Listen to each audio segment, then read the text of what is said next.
Hi, welcome to Arcot queen channel. இன்னைக்கு நம்ம ஒரு பொரியல் பார்க்க போறோம். என்ன பொரியல்னா கொத்தவரங்காய் பொரியல், வேர்க்கடலை போட்டு செய்யறது எப்படின்னு பார்க்க போறோம். as usual எல்லாருமே செய்வாங்க, நம்ம கொஞ்சம் டிஃப்ரெண்டா செய்ய போறோம். வாங்க பார்க்கலாம். கொத்தவரங்காய் பொரியலுக்கு தேவையான பொருள் எடுத்து வச்சிருக்கோம். வேர்க்கடலை வறுத்து பொடி பண்ணிக்கலாம். கொஞ்சமா தக்காளி, மிளகாய்த்தூள், உப்பு, கொத்தமல்லி, கருவேப்பிலை, வெங்காயம், பூண்டு, மஞ்சப்பொடி, பெருங்காயம், கொத்தவரங்காய்.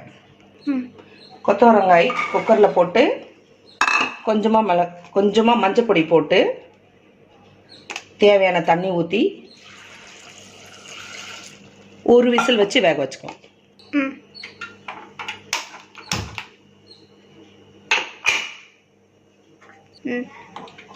விசில் வரதுக்காட்டியும் நம்ம அதுக்கு தேவையான வேர்க்கடலையை வறுத்து எடுத்துக்கலாம்.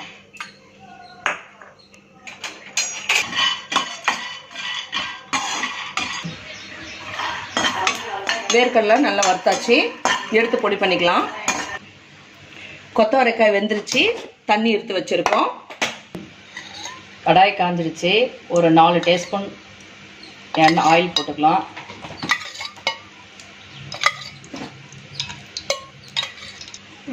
கடுகு சீரகம் போட்டுக்கலாம். எண்ணெய் காஞ்சிடுச்சு, கடுகும் சீரகமும் போட்டுக்கலாம். கடுகு பொரிஞ்சிடுச்சு, பூண்டு போட்டுக்கலாம், வெங்காயம் போட்டுக்கலாம், கருவேப்பிலை போட்டுக்கலாம்.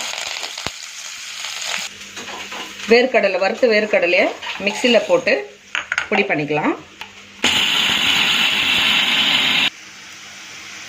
சால்ட் போட்டுக்கலாம். அப்போ தான் வெங்காயம் வதங்கிடுச்சு. இப்போ நம்ம தக்காளி போட்டுக்கலாம். மிளகாத்தூள் போட்டுக்கலாம். மிளகாத்தூள் நெடி போகிறதுக்காக எண்ணெயிலேயே நம்ம மிளகாத்தூள் போட்டிருக்கோம். அது நல்லா கொஞ்சம் ஃப்ரை ஆன பிறகு காய் போட்டுக்கலாம். இங்கே வச்சுக்கோ, நெடி போயிடுச்சு. வேக வச்சு மஞ்சாத்தூள் உப்பு சேர்த்து காய் வேக வச்சுருக்கோம். அதை நம்ம வடிகட்டி சேர்த்துக்கலாம்.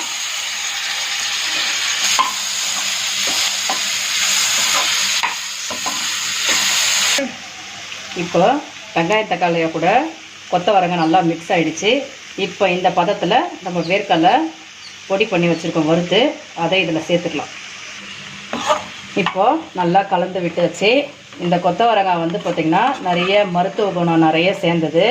இதில் பார்த்திங்கன்னா இந்த கொத்தவரங்காய் நிறைய சாப்பிட நம்மளுக்கு பித்தமெல்லாம் எடுக்கும். சுகர் பேஷண்ட்டுக்கு ரொம்ப நல்லது. நீங்களும் வீட்டில் இதே மாதிரி செஞ்சு கொடுங்க. பசங்கள்லேருந்து பெரியவங்கலேருந்து எல்லாம் சாப்பிடுவாங்க. இப்போ கொத்தவரங்காய் பொரியல் ரெடி ஆகிடுச்சு. நம்ம இப்போ கொத்தமல்லி தூவி அடுப்பை ஆஃப் பண்ணிக்கலாம். இப்போ கொத்தவரங்காய் பொரியல் ரெடி ஆகிடுச்சு. வாங்க டேஸ்ட்டு பார்த்துடலாம். சரிங்களா? சுட சுட சாதத்துக்கு இந்த மாதிரி கொத்தவரங்காய் பொரியல் பண்ணி எடுத்து வச்சு சாப்பிட்டா செம்ம டேஸ்ட்டாக இருக்கும். நாங்கள் இப்போ டேஸ்ட்டு பார்த்துட்டு சொல்கிறோம்.